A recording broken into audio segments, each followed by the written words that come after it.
हमारा जो के फैक्टर है करीब करीब 2 है। मैंने जो है ये करीब करीब 2 का के फैक्टर, मतलब 0.4 एम्पियर हमारा जब प्राइमरी में था, तो हमें जो सेकेंडरी में कितनी रीडिंग मिली है हमें। हेलो स्टूडेंट, तो जो है मैं आज आपको करंट ट्रांसफार्मर के बारे में बताऊंगा और इसको कैसे करके चेक करना है और इसकी सेटिंग्स को कैसे करके चेंज करना है, ये सारी चीज़ें आपको बताऊंगा।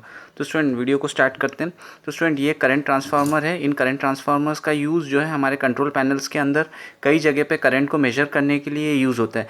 इसके अलावा इनका यूज़ हमारे मल्टी फंक्शनल एनर्जी मीटर्स में भी यूज़ होते हैं। तो स्टूडेंट ये करंट ट्रांसफार्मर में एक ही कॉयल होती है। स्टूडेंट ये करंट ट्रांसफार्मर के अंदर एक ही कॉयल होती है। अगर आप ट्रांसफार्मर कहते हो तो उसके अंदर प्राइमरी और सेकेंडरी होती है, लेकिन इन ट्रांसफार्मर्स के अंदर एक ही कॉयल होती है। तो ये जो है इसकी प्राइमरी, स्टूडेंट इसकी प्राइमरी कैसे करके बनती है, जैसे ये कंडक्टर है, ये करंट कैरिंग कंडक्टर है, ये हमारा करंट कैरिंग कंडक्टर है, यही इसके लिए प्राइमरी का काम करती है। तो ये जो है जब हम इस प्राइमरी को इसके अंदर से पास कर देते हैं, तो जो है ये जो करंट कैरिंग कंडक्टर जब हम इसके अंदर से पास कर देते हैं तो ये इसका प्राइमरी का काम करती है और इससे जो फ्लक्स इंड्यूस होता है वो इस सेकेंडरी के अंदर इंड्यूस होता है। अब स्टूडेंट इनको जो है कैसे करके पढ़ा जाता है, तो ये देखिए जब भी आप करंट ट्रांसफार्मर खरीदेंगे तो यहाँ पे साइड में ये लेबल लगा रहेगा। तो ये देखिए लिखा हुआ है करंट ट्रांसफार्मर और ये इसका मेन रेटिंग होती है, इसका रेशियो ये 30/5। इसका मतलब है इसको कैसे पढ़ना है, 30:5 का रेशियो लिखा हुआ है इसके अंदर। कितने हर्ट्ज़ पे, 50 हर्ट्ज़ पे। इसका मतलब क्या है स्टूडेंट, जब ये जो प्राइमरी कंडक्टर है जो कि इसका बस बार या प्राइमरी कंडक्टर कहते हैं जिसमें करंट फ्लोइंग कंडक्टर है, जब इसके अंदर 30 एम्पियर करंट फ्लो होगा तो इसका जो सेकेंडरी है, अगर हम इस सेकेंडरी को शॉर्ट करके इसके अक्रॉस एमीटर लगा देंगे तो जो है इसके अंदर 5 एम्पियर करंट रहेगा। मैं फिर से बता देता हूँ, ये प्राइमरी के अंदर जब हमारा जो लोड करंट जो है, जब हमारा लोड करंट जो कि इसके अंदर से पास हो रहा है, ये प्राइमरी जो है हमारा जब 30 एम्पियर्स कैरी करेगा, इस प्राइमरी के क्रॉस जब 30 एम्पियर करंट फ्लो करेगा, और अगर तब उस समय पे हम अगर इस सेकेंडरी को शॉर्ट कर देंगे तो इसमें फ्लो होने वाला करंट 5 एम्पियर का रहेगा। तो स्टूडेंट इस तरीके से इस करंट ट्रांसफार्मर को हम रीड करते हैं। स्टूडेंट और भी मैं आपको कई तरीके के ट्रांसफार्मर दिखाता हूँ। ये एक करंट ट्रांसफार्मर है, इसकी रेटिंग मैं आपको दिखाने की कोशिश करता हूँ। स्टूडेंट ये देखो 200:5, मतलब इसके जो प्राइमरी कंडक्टर है ये ज़्यादा करंट का है, तो ये बस बार्स के ऊपर लगता है, ये बस बार के ऊपर लगता है, ये बस बार इसके अंदर से पास होता है। तो ये बस बार के अंदर से जब 200 एम्पियर्स करंट फ्लो होगा तो इसके सेकेंडरी में जो कि इसके अंदर है, इस सेकेंडरी के अंदर जो है 5 एम्पियर करंट फ्लो होगा। इसी तरीके से स्टूडेंट ये जो है ये एक और ट्रांसफार्मर है, इसमें इसकी रेटिंग नहीं लिखी हुई है। अब स्टूडेंट इसका जो है मैं आपको रेजिस्टेंस चेक करके बताता हूँ। हर एक करंट ट्रांसफार्मर का रेजिस्टेंस होगा, कुछ ना कुछ इस कॉयल का रेजिस्टेंस होगा। तो आपके पास अगर ओम मीटर है तो आप इससे रेजिस्टेंस चेक करके आप बता सकते हैं करंट ट्रांसफार्मर सही है कि नहीं है। तो स्टूडेंट ये एक मैंने मल्टीमीटर ले लिया है, ये एक मैंने मल्टीमीटर ले लिया है, इसको मैं रेजिस्टेंस मोड पे रख लेता हूँ। तो मैंने इसको रेजिस्टेंस मोड पे रख लिया है। तो मैंने इसको रेजिस्टेंस मोड में रख लिया है। अब स्टूडेंट ये देखो यहाँ पे मैं इसकी रेजिस्टेंस चेक करके बताता हूँ, इसका रेजिस्टेंस चेक करके बताता हूँ।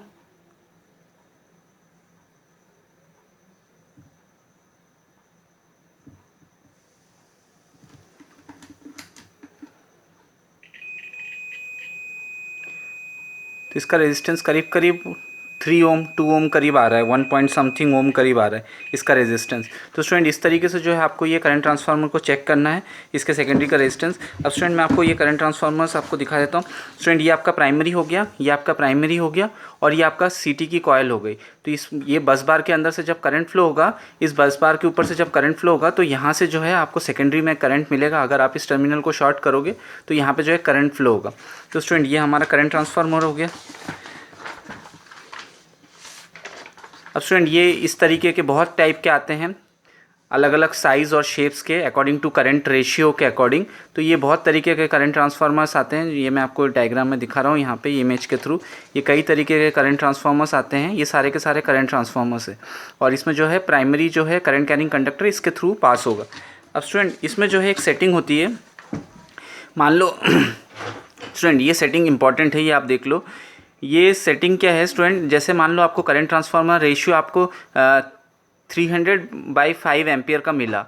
तो स्टूडेंट ये अगर मान लो आपको जो है 10/5 एम्पियर का चाहिए था। तो यहाँ पे जो ये जो करंट कैरिंग कंडक्टर है इसका अगर आप 2 लूप लगा दोगे तो ये 100/5 एम्पियर का इसका रेटिंग चेंज हो जाएगा। मतलब ये 300, अगर एक सिंगल लूप इसके अंदर से पास करोगे तो इसकी रेटिंग कितनी है 300/5 एम्पियर। और अगर इसके अंदर एक लूप लगा दोगे तो ये यहाँ पे आपको डिवाइड बाई 2, क्योंकि यहाँ पे फ्लक्स का डेंसिटी जो है लूप लगाने से बढ़ जा रहा है। मतलब यहाँ पे अब 2 कंडक्टर हो गए, तो इसलिए जो है इसका प्राइमरी में जो है अब आप यहाँ पे 150/5 एम्पियर, और अगर 3 लूप्स लगा दोगे तो ये 100/5 एम्पियर। इस तरीके से जैसे जैसे आप लूप्स लगाते चले जाओगे यहाँ पे जो रेशियो है ये कम होता चला जाएगा। तो स्टूडेंट यहाँ पे मैं आपको इसके ऊपर एक लूप लगा के दिखाता हूँ आपको कैसे लूप लगाना है। ये यहाँ से आपने पकड़ा और ये जो करंट कैरिंग कंडक्टर, मान लो ये करंट कैरिंग कंडक्टर है, इसको जो है आपको यहाँ पे ये लूप्स लगाना है। ये मैंने एक लूप लगा दिया स्टूडेंट, यहाँ पे मैंने जो है एक लूप लगा दिया, तो इसका जो है रेशियो अब 30/5 ना होकर के 15/5 एम्पियर हो गया। अब स्टूडेंट मान लो मुझे एक और लूप मैंने लगा दिया, फिर एक लूप लगा दिया, तो अब 3 लूप लगा दिए, मतलब 10/5 इसका रेशियो रह गया। अब इसका जो रेशियो है स्टूडेंट ये कितना हो गया 3/3 हो जाएगा, तो ये 10/5 एम्पियर। इसी तरीके से जैसे जैसे आप लूप लगाते चले जाओगे वैसे वैसे ये रेशियो गिरता चला जाएगा। तो स्टूडेंट अगर आपको प्रॉपर सेटिंग का करंट ट्रांसफार्मर नहीं मिले तो आप इस मेथड के थ्रू जो है आप अपने करंट ट्रांसफार्मर की सेटिंग को चेंज कर सकते हैं। तो ये स्टूडेंट मैं आपको एक प्रैक्टिकल एक्सपेरिमेंट के थ्रू आपको करके दिखाता हूँ। तो स्टूडेंट मैंने यहाँ पे एक लंबा सा वायर ले लिया है, क्योंकि मेरा जो लोड है स्टूडेंट मैं ये लोड कनेक्ट करूँगा। ये मेरा लोड जो है काफ़ी कम एम्पियर करंट लेता है। तो इसके कारण क्या होता है स्टूडेंट, अगर मैं इसको डायरेक्टली सिंगल कंडक्टर को इसके थ्रू पास करूँगा तो इसके अक्रॉस रीडिंग मेजर नहीं हो पाता है,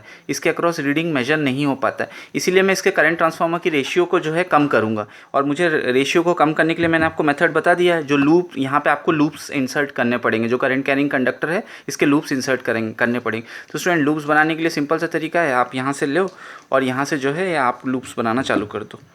स्टूडेंट इस तरीके से जो है ये लूप्स बनेंगे। तो स्टूडेंट मैं आपको लूप्स बना करके कंप्लीट करके बताता हूँ। तो स्टूडेंट यहाँ पे मैंने ये सेटअप कंप्लीट कर लिया है स्टूडेंट। ये मैंने सीटी के ऊपर मैंने टर्न्स डाल दिए स्टूडेंट। यहाँ पे मैंने करीब 16 टर्न्स या इसके अंदर इंसर्ट करे हैं। तो और ये मेरा करंट कैरिंग कंडक्टर हो गया स्टूडेंट, और ये मेरा लोड हो गया। ये मैंने लोड को इसके साथ सीरीज़ में कनेक्ट कर दिया, और सीटी के दूसरे साइड पे मैंने शॉर्टिंग कर दी है। ये मैंने शॉर्टिंग कर दी। तो स्टूडेंट करंट मेजर करने के लिए मैं यहाँ पे क्लैंप मीटर का इस्तेमाल कर रहा हूँ, जिससे कि मैं ये अपना कौन सा साइड हो गया स्टूडेंट, ये अपना सेकेंडरी साइड हो गया, और ये अपना प्राइमरी साइड। अब ये हमारा प्राइमरी, ये जो हमारे करंट कैरिंग लूप से ये हमारे प्राइमरी कहलाएगा, और ये हमारा सेकेंडरी। इसमें मैं मेजर करूँगा। तो स्टूडेंट ये 30:5 का ट्रांसफार्मर है। तो इसमें मैंने करीब करीब इसका रेशियो जो है कम कर दिया, क्योंकि अब मेरे प्राइमरी में 15 टर्न्स है। तो ये करीब 2:1 का रेशियो अब इसमें हो गया है, जो कि पहले जो इसका के फैक्टर था वो 5 था, अब मैंने इसको करीब करीब 2 से भी कम कर दिया है। तो स्टूडेंट ये मैं इसको ऑन करके आपको दिखाता हूँ, दोनों साइड में मैं करंट चेक करके दिखाता हूँ। ये मैंने मोटर को ऑन कर दिया स्टूडेंट, ये मैंने मोटर को ऑन कर दिया है। ये मैं कनेक्ट कर दे रहा हूँ दोनों साइड। ये मैंने इसको सीरीज़ में कनेक्ट कर दिया स्टूडेंट, लैम्प अपने प्राइमरी को सीरीज़ में कनेक्ट कर दिया है। ये मेरा मोटर ऑन हो गया स्टूडेंट, ये मेरा मोटर ऑन हो गया है, ये मेरा मोटर ऑन हो गया स्टूडेंट। अब जो है मैं प्राइमरी में आपको सबसे पहले मैं प्राइमरी में करंट चेक करा के बताता हूँ मेरा लोड करंट कितना है। तो स्टूडेंट ये मैंने फंसा दिया इसमें।